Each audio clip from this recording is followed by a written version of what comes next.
This is a 2024 Glow Up Guide, Part 2. In this video, I'm going to give you tips on how to glow up in 2024, whereas the first video, Part 1, which you should watch before this video, is reflecting on you and your personal life to see what tips align with what category. Let's get into it.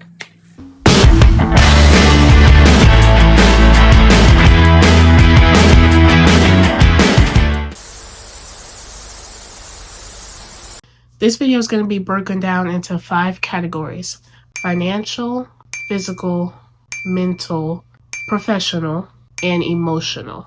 First up, we're talking about financial. Everyone loves money. Money makes the world go round. Start off by thinking about one big financial goal. Like, for example, say you want to have $5,000 to $10,000 in your savings account by the end of 2024. You have your big goal. Now it's time to start thinking about the small steps that leads up to the big goal. Number 1, how are you going to get that money? Will it be a job? Are you a freelancer? Are you going to borrow all the money, which I don't recommend? How are you going to get the money? Okay, a job. How are you going to get a job? Are you going to make a resume? Are you going to type up some cover letters? How much per hour are you looking for? What type of job do you think you'll be good at? Number 2, how often are you going to be saving? Will you put money in every week, every 2 weeks, every month, every 2 months? How often will you be putting money into that savings account? There are financial saving guides on the internet. They're all on Pinterest, Google, Instagram, TikTok. You can find them almost anywhere. They have set plans to reach 5,000, 10,000, 15,000. Are you going to follow one of those? Or are you going to make your own plan that fits your living cost and your living necessities? Number 3, how much are you going to be saving? Are you going to save a big amount at the beginning of the year, then include small amounts? Is it going to be 100 one week and then 25 the next week? How are you going to reach that goal? Let's go with another big goal for finance. Let's say you want to increase your income by $10,000. How are you going to do that? Are you going to do side hustles? Are you going to get a second job? Are you going to work to get a promotion at your current job? How are you going to increase your income by $10,000? Let's say, for example, you're going to go the promotion route.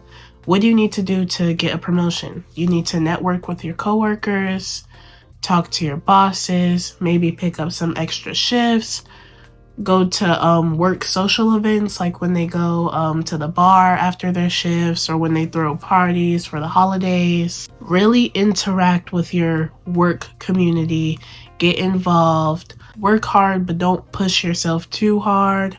Let's say you want to start a side hustle. What is that going to look like? Are you going to do drop shipping? Are you going to do content creation? Are you going to do UGC? Are you going to make clothes, make jewelry, do hair? Anything can be a side hustle. Any one of your talents or skills or something you're just really, really good at, painting, drawing, crocheting, stitching, anything. All of that can be turned into a side hustle. The reason why your finances is so important is because it attracts money. It has everything to do with money, your living costs, your spending habits, your necessities, your wants, your needs, everything. It includes all of that because everything costs money. And just by making a financial plan or spending your money responsibly or when you need to, or having a savings account, whether that's emergency savings, a down payment savings, any type of savings, it prepares you for them unexpected moments. And by regulating your spending, you can actually increase your income by a lot by just not spending your money on unnecessary things. Next topic we're going to be talking about is physically, the physical, the outside, how you present yourself, what you look like in 2024. No one really wants to admit this nowadays, but people do judge you based on how you look. There is no, don't judge a book by its cover. You shouldn't judge a book by its cover. By no means should you do that, but people do.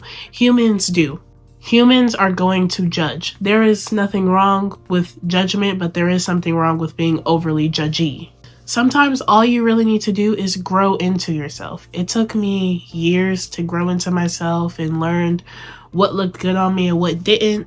Like, for example, big lashes don't look good on me. The lashes I have on now, even though they're kind of messed up because some of them fell out, these are clusters. This looks good on me. I feel like it fits my face. It gives me that oomph. As much as I like hairstyles with colors like red, pink, and purple, all black just looks better on me because of my skin tone. My white shirt contrasted to the black hair and my skin tone, and my jewelry really brightens me up. It makes me look more professional. It makes me look better. Like, it really complements my skin tone because I am so dark. Going back to my skin tone, I'm more of a warm tone. I'm not cool tone, so gold looks better on me, which is why all of my jewelry is gold. I can throw pictures in here from a couple years ago and I look the same, but I grew into myself. I know what accessories fit me now, what makes me look good, what brightens up my face, what style suits my body shape, and that's really all you have to know. You have to know what fits you. All aesthetics will not fit your body shape. It will not fit your head shape, your face, your features. It won't, and that's perfectly fine.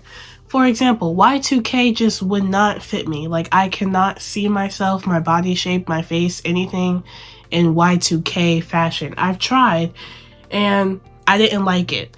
Other people may have liked it on me, but I didn't like it. And since I didn't like it, I felt insecure. So when you're picking your style and everything, make sure it's something you feel secure in. It doesn't matter if other people say you look good, because they just could be lying. Like, they could be lying to you.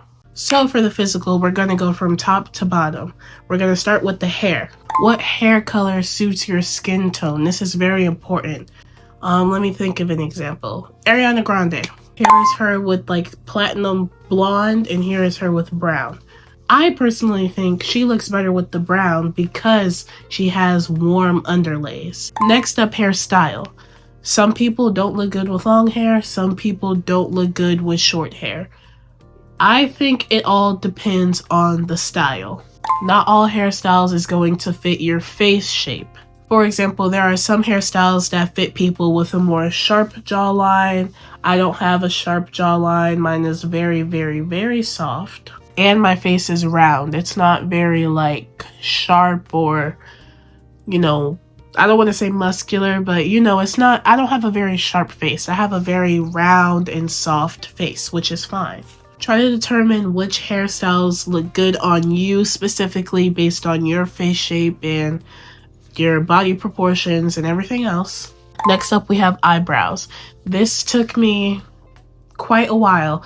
As everyone knows, I have very sparse eyebrows. Like, I filled them in today for this video, but they're more sparse than this. And because they're so sparse, it took me a while to figure out what my eyebrow shape even was, because I barely saw anything.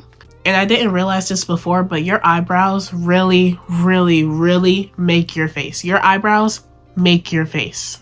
Go to someone who specializes in eyebrows. Do not try to do them by yourself at first. I would recommend going to a professional, and then when you see how they do it, or if they got your shape down, then you could try to, do things your own way. Down some more, we're going to go lashes. Your lashes depend on your eye shape. I don't really know my eye shape. I mean, I kind of have like big cat eyes. I don't know the specific term for that, but I have like big cat eyes. Like, my eyes go out and kind of pointy. More than likely, some eyebrow specialists also work with lashes. At least the lash tech I went to a couple months ago, they specialize in both.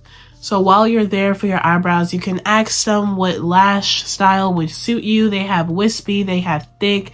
There's a bunch of different styles that I'm sure one of them will fit your face.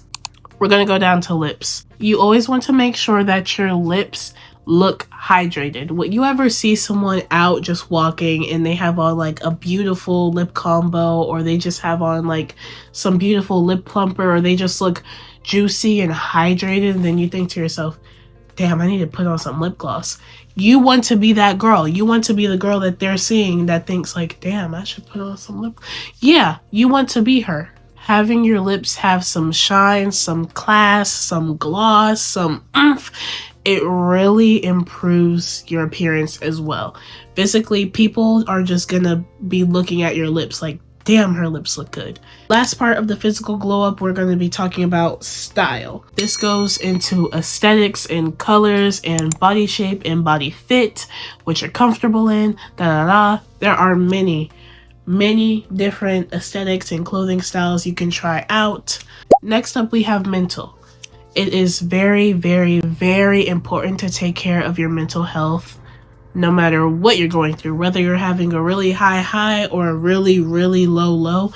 You have to take care of that brain. There are basic necessities that we need to take care of our mental health as humans, which number one is getting sunlight. If you are someone who traps yourself in a house, you trap yourself in a room, and then you're wondering why you're always in a low mode, or you're always kind of sad or down, or you're just being really pessimistic about some things, probably because you don't go outside. You don't even have to go anywhere. You don't have to plan anything. You can literally just go outside and take a walk. You can open up your curtains, see the sun, like just get some sunlight. Go outside, touch some grass, ground yourself. Do something. Being outside, being in nature really helps you ground yourself and keeps a level head like, okay, this is what I have to do. Because when you're too high in the clouds, when you're too far off in la la land, that's where overthinking can come in, and over planning and over analyzing. And when you plan too ahead for the future, it really can mess up your present. So it's important that you want to stay grounded. Also, I think everyone should go to therapy. So therapy, I know everyone can't afford it. I know it's very expensive. Some people's insurance don't take types of forms of therapy. So I'm just gonna throw up some YouTubers, some podcasts that I listen to that help me mentally.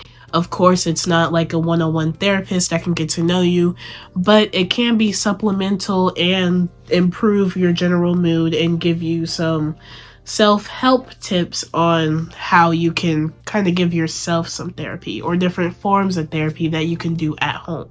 Number 3, this is my biggest tip when it comes to mental health. Don't keep everything inside in your head. Talk to someone. You can write it down. You can talk to your notebook, which is, journaling.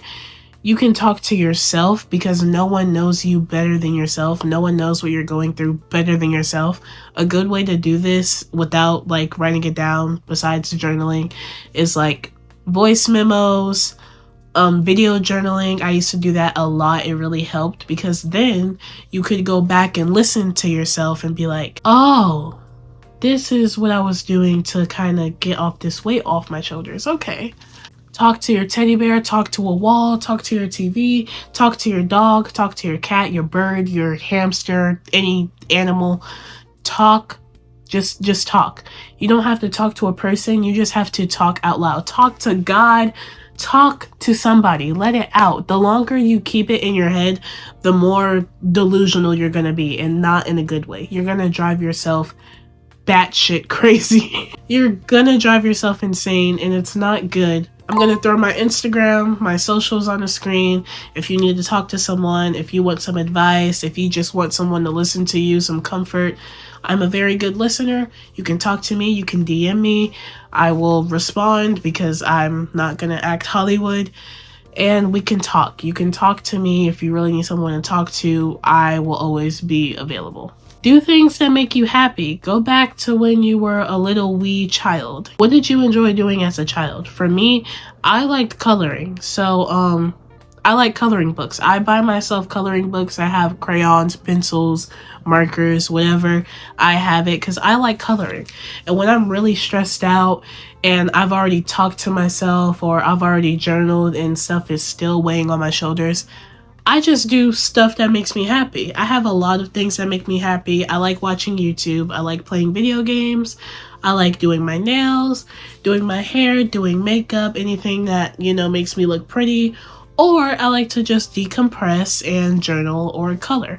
And something that never fails me, well, there's a lot of things that don't fail me, but coloring will always be one of them because I really feel like I'm satisfying my inner child. Those times where I couldn't color or those times that were just hard to experience for me when I was little, I'm kind of like comforting her and being like, yo, it's okay. I got a coloring book. We're just going to sit down. We're going to have a good time. We're going to block out all that noise. And we're just going to decompress. We're going to relax. We're going to be at peace. And when you get the feeling that you're comforting your younger self, your inner child, in situations where you couldn't do it at the time, it gives you a different sense of relief that will really, really improve your mental health like crazy. And that's something you'll learn in therapy, let me tell you. Professionally. Now, professionally, whatever, it can mean, your career, it can mean academics. For me, it kind of means both. We'll just start with career for now. Career. What career do you want to go into? Let's say it's engineering. Okay. How are you going to do that? First off, you need an education. You need some kind of certificate, even if that's not a college degree, a license, a certificate, a high school diploma. Maybe if you are open to college, a degree. You need some level of education under your belt for any professional career that you want to go into, whether that's art, cosmetology, whatever. They have different types of trade schools for everything. Besides education, next you have to network. Networking is a part of every single career. I don't care if you are a esthetician or a teacher or a CEO. You have to network. When you're a teacher, you're networking with other teachers. You're networking with your higher ups. You're networking with your kids, technically, the parents. Like, that's your networking, right? As an esthetician, you need clientele. How are you going to get clientele? Promotions and networking. You have to get to know people. Okay, besides education and networking, you need skills. You need to practice. Everything in life is a skill. Me sitting here recording myself, my body language is a skill. My communication is a skill. The way I came on camera presenting myself, self-presentation, is a skill. Everything is a skill. And lastly, we have emotional. In 2024, I want all of you to have emotional maturity, which includes taking accountability, being responsible, not letting people get you out of character, not getting mad at every little thing, regulating your emotions, just being in tune with your feelings and your emotions and not letting your emotions control you. You are supposed to control your emotions, which is why taking care of your mental is so important, because when you're taking care of your mentality, you are directly affecting your emotional control. When you are in the right headspace and you are taking care of yourself and you're doing things to make you happy, people will rarely get you out of character. You will rarely let people agitate you or even get you in any negative emotion. But again, we're humans. We're going to feel emotions. Things are going to come up and we are going to have some sort of feeling towards it. So how do we regulate these negative emotions? It's very rare that you can always regulate your emotions and be mature about a situation, but you would want to be mature 95% of the time. A perfect way you can practice this, for starters, is to not let every single thing piss you off. You ever have like a terrible day and then your jacket gets caught on the door and then you just be like, we're gonna switch that. Every time something bad happens, let's start with a minute problem. Let's start with like, you drop your coffee on the floor. You are going to stand there, look at it, pause, and think, that was not the last cup of coffee in the world. You can always get another cup of coffee.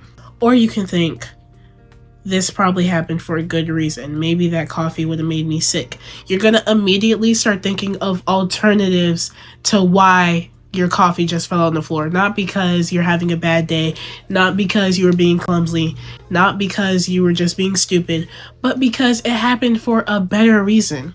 Recently, my car broke down. I had a silver Chrysler, what was it, 200? Of course, I was very sad. I was very upset because I love my car. Cars are a necessity in North Carolina, North Kakalaki. But instead of me getting in a fuss about it and being upset and being angry and lashing out and just being in a bad mood and keeping myself in a bad headspace because I don't have a car, I literally pointed out every single reason why I probably shouldn't have had a car. Recently, we've been seeing like a lot of people getting pulled over. It's been a lot of police out, like every car accident, everything. I'd be like, oh, that's why my car broke down, because they knew I would have had a ticket. They knew I would have got my license taken away. Like, God knew. God knew. He protected me. He took that car away from me for a reason. I pointed out every single reason. Every car crash, but like, that could have been me. That's probably why I didn't have my car right now, thank God. Every time I saw a police car, I knew, because one thing about me, if the highway's empty, the freeway, whatever, the road, empty, I'm not going the speed limit. I'm gonna up it by 20. So every time I was like, oh, they know I would have been speeding right now. God protect me from that. That's why I don't have a car. Be like, or imagine if my car didn't break down and I got into a car accident and God forbid I lost my life, or I lost a limb, or I just got really injured.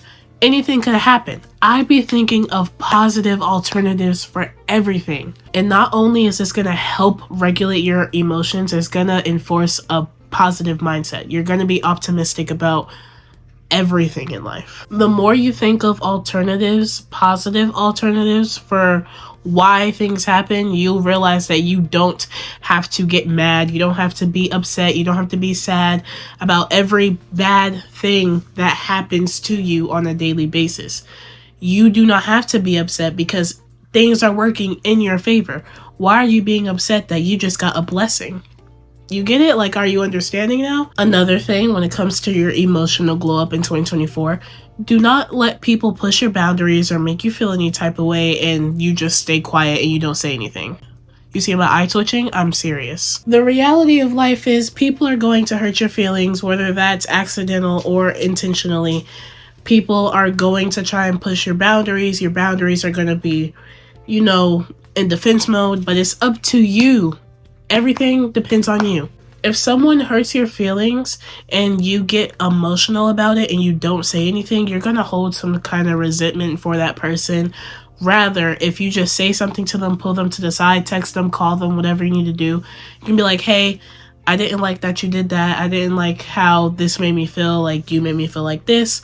And if they reply trying to fault you for effectively communicating with them, they don't have emotional maturity. They do not know how to regulate their emotions.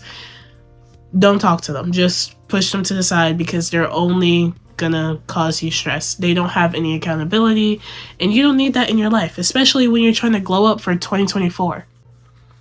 We are too old, too grown to still be letting people push us beyond our limits, to not be regulating our emotions, to just be letting everything trigger us and everything piss us off, and letting your emotions control you and ruin your day and ruin your month and ruin your year.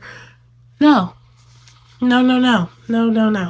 That is all I have for you in this video. I'm not sure how short or long this is because I did ramble on for a very long time. Comment your favorite part of this video, which tip is going to help you the most, which one you were most excited for, which one you're going to put into practice maybe.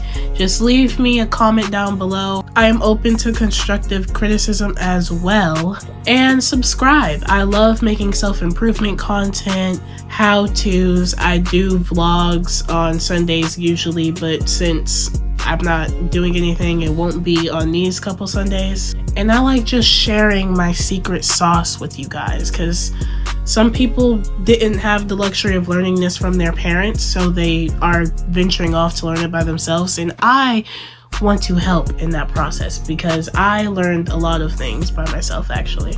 And I will see y'all in the next video. Bye.